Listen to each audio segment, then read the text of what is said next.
안녕하세요. 뉴스반장입니다. 이번 한 주도 말도 안 되는 기상천외한 사건부터 인간이 저럴 수도 있나 싶은 일까지 각종 사건, 사고가 줄을 이었습니다. 물론 사회면에 난 기사들도 어처구니가 없었지만 정치권에서 쏟아진 기사 또한 상상을 초월하는 것들이었는데요. 특히 특정 정당 소속의 대권 후보와 국회의원의 상식을 초월한 언동이 눈살을 찌푸리게 했습니다. 그런가 하면 윤석열 국힘당 대선 후보는 우리 군대의 모습이 참담하다며 어쩌다가 이 지경까지 왔을까 안타까운 심정이다.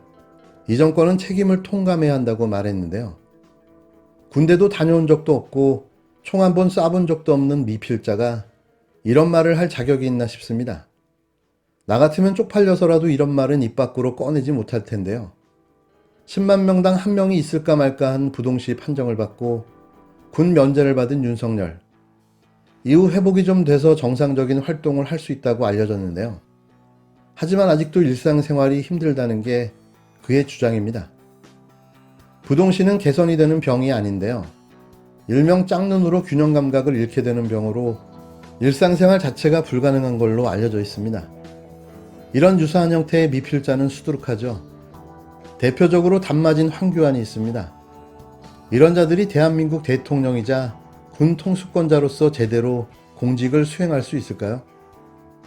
앞으로 군대를 다녀오지 않은 자는 대한민국 대통령 후보 자격도 줘서는 안 될 듯 싶습니다.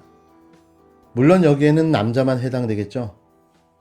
또 아무리 좋게 보려 해도 개 뻔뻔하다는 말밖에 할 수 없는 정치인도 있었죠. 귀농이 목적이라더니 이틀 만에 투기 가능성을 인정하고 명확한 해명 없이 사퇴쇼에 이어 사회 환원쇼를 벌인 윤희숙 의원. 그러고 보니 윤석열과 윤희숙은 서로 많이 닮은 것 같습니다. 대충 찾아보니 한 7개 정도 닮은 점이 나오는데요. 은근 재밌네요. 첫 번째, 두 사람 모두 국가기관에서 근무했다.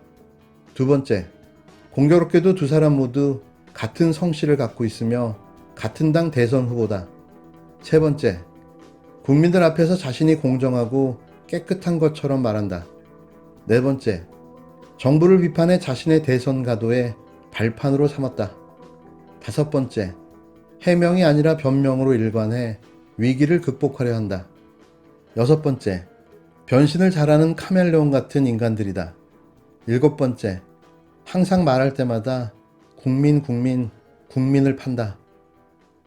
정말 혹시 남매가 아닐까 하는 합리적 의심이 들기 시작했습니다. 국힘당 윤희숙 의원이 부친의 부동산 관련 의혹으로 의원직 사퇴를 선택했음에도 내부정보 이용 의혹이 제기되면서 사태가 커지자 스스로 고위공직자 범죄수사처에 수사를 의뢰하겠다며 정면 돌파 의지를 내비쳤습니다. 그런데 윤 의원 부친이 땅을 구매했을 시점에 윤 의원은 국회의원이 아니었기 때문에 공수처 수사 대상이 아닌데요. 지금껏 국회의원 및 그 가족의 부동산 투기 의혹은 경찰이 맡아온 만큼 정부합동특별수사본부가 윤 의원 사건도 맡아 진행할 것이라는 전망이 나옵니다. 그러니까 공수처는 수사가 안 될 거라는 걸 알면서도 또 페이크한 거죠. 이쯤 되면 꼼수의 달인 정도로 봐줘야 하는 거 아닐까요?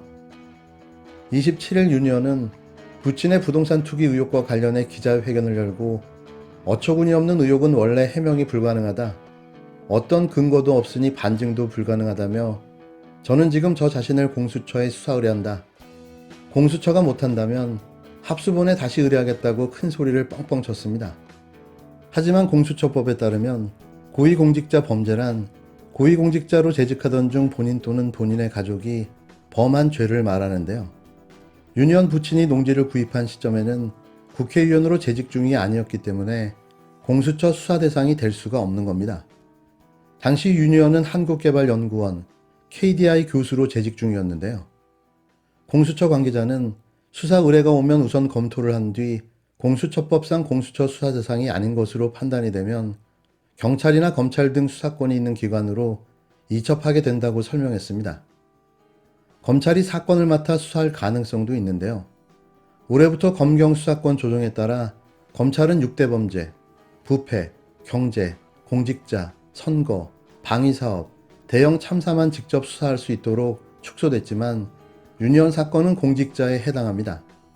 이에 굿로이어 양태정 변호사는 유니언의 해명 기자회견 직후 유니언과 재부 장경상 씨를 부패방지 및 국민권익위원회의 설치와 운영에 관한 법률 부패방지법상 업무상 비밀 이용 혐의로 서울 남부지검에 고발했는데요.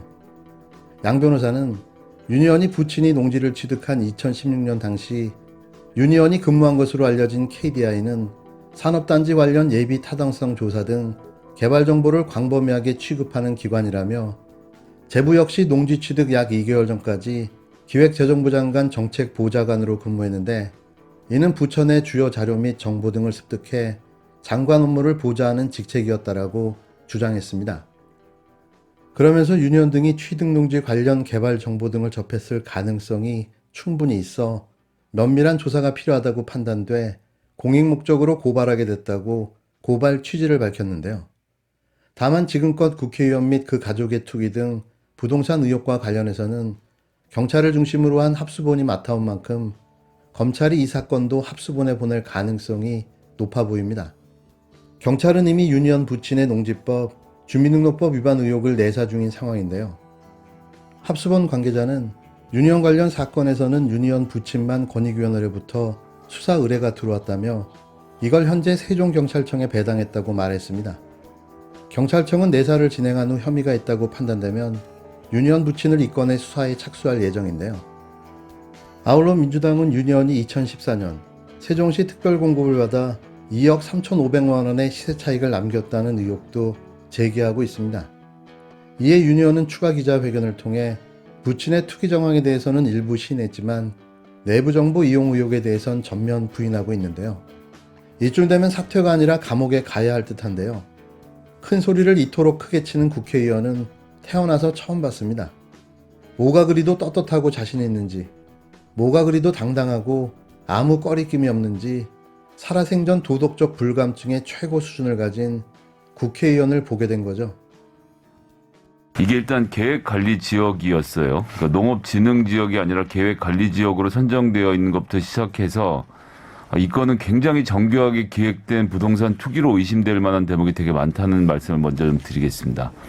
일단 우리가 농지라는 점에 주목을 해야 되는데요. 농지의 보유세는 0.07%입니다. 대한민국에서 모든 땅 중에 가장 싼 보유세를 갖고 있고요.